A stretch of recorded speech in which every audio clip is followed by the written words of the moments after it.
પંચમહાલથી સમાચાર પૂર્વ વિસ્તારનું વાતાવરણ પલટાયું છે। વહેલી સવારથી ચોમાસાના આગમનની ઘડીઓ ગણાઈ રહી હોય એમ વાદળછાયું વાતાવરણ જોવા મળ્યું। ભર ઉનાળે જાણે કે ચોમાસાનું આગમન હોય એમ ઘનઘોર વાદળો આકાશમાં ઘેરાયા છે।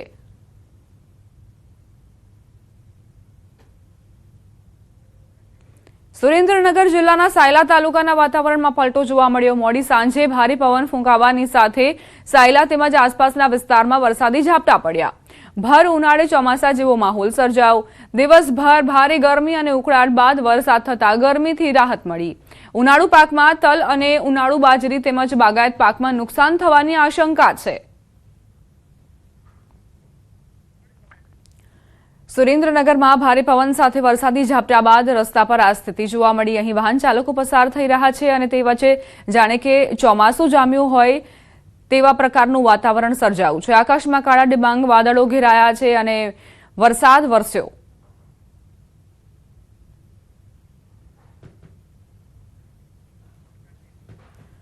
રાજ્યમાં ભર ઉનાળે માવઠાનું સંકટ। માવઠા અંગે અંબાલાલ પટેલની આગાહી। આજથી 7 મે વચ્ચે હવામાનમાં પલટો આવશે।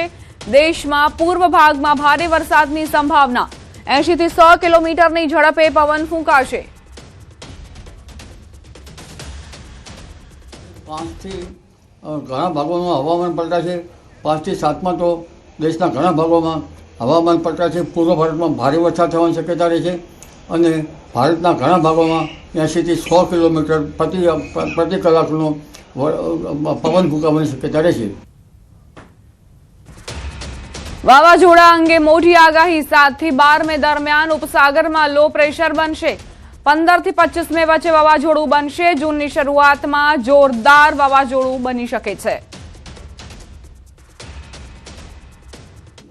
8 થી 12-13માં બંગાળ ઉપસાગરમાં પણ સક્રિય થશે અને બંગાળ ઉપસાગરમાં લો પ્રેશર બનવાની શક્યતા રહેશે।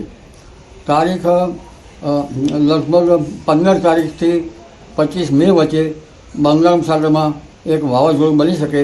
જો તેનો માર્ગ મ્યાનમાર તરફ હોય તો લગભગ ભારતના ભાગમાં ઓછો વરસાદ આવી શકે।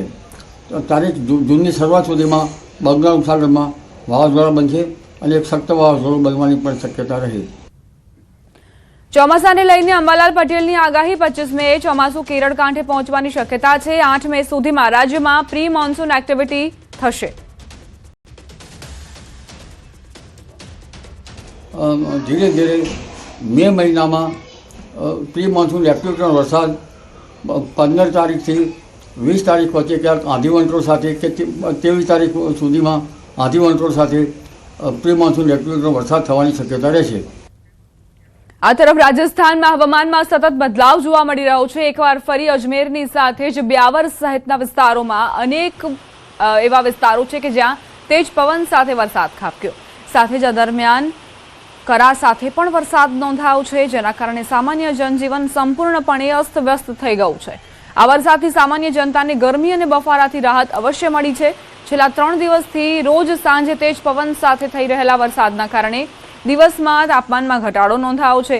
સાથે જ રાત્રિના તાપમાનમાં પણ 8 ડિગ્રી સેલ્સિયસ જેટલો ઘટાડો થયો છે।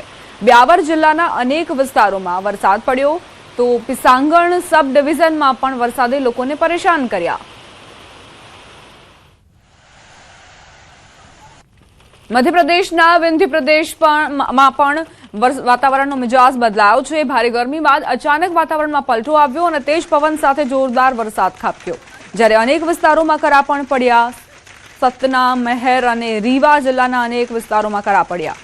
જો કે કરા પડતા ખેડૂતોને મોટા પાયે નુકસાન થયું। ટેકાના ભાવે ઘઉં વેચવા ગયેલા ખેડૂતોનો પાક પલળી જતા તેમને ભારે નુકસાની સહન કરવી પડશે। ખરીદ કેન્દ્રો પર એલર્ટ હોવા છતાં કોઈ વૈકલ્પિક વ્યવસ્થા ન હોવાના કારણે ઘઉંનો જથ્થો ખુલ્લા આકાશ નીચે પડી રહ્યો હતો અને પલળી ગયો। બીજી તરફ અનેક જગ્યાએ ઝાડ, છોડ અને વીજળીના થાંભલા ઉખડી ગયા, જેના કારણે વીજ પુરવઠો ખોરવાયો છે। ખેડૂતોના શાકભાજીના પાકને પણ મોટું નુકસાન થયું છે। આ તરફ ગુલમર્ગના અફરવત અને કોંગડોરીમાં તાજી હિમવર્ષા થઈ રહી છે। તાજા બરફનો આનંદ માણતા પ્રવાસીઓ ખૂબ જ ખુશ દેખાયા।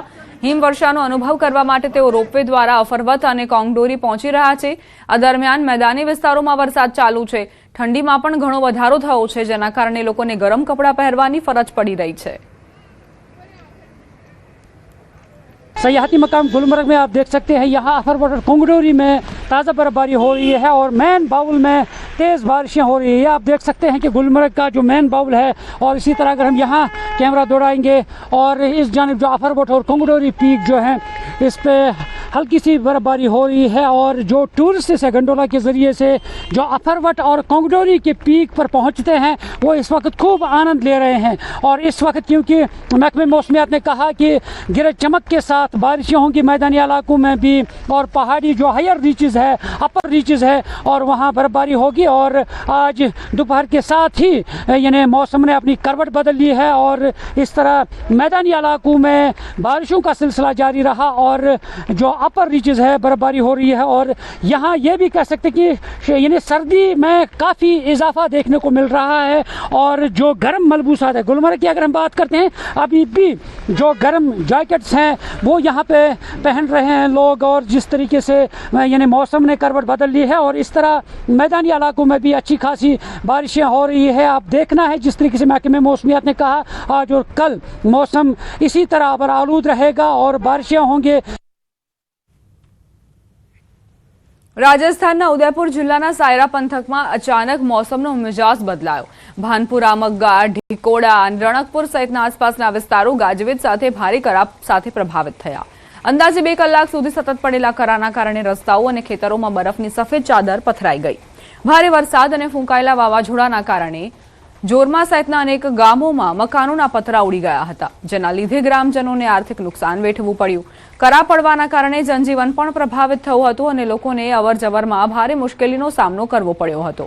જો કે કાળઝાળ ગરમી અને બફારાથી પરેશાન લોકોને આ વરસાદથી રાહત મળી અને વાતાવરણ ખુશનુમા બની ગયું છે। પરંતુ બીજી તરફ ખેતરોમાં ઉભેલા શાકભાજી અને પાકને ભારે નુકસાન થવાની ભીતિ સેવાઈ રહી છે, જેના કારણે ખેડૂતોની ચિંતામાં વધારો થયો છે।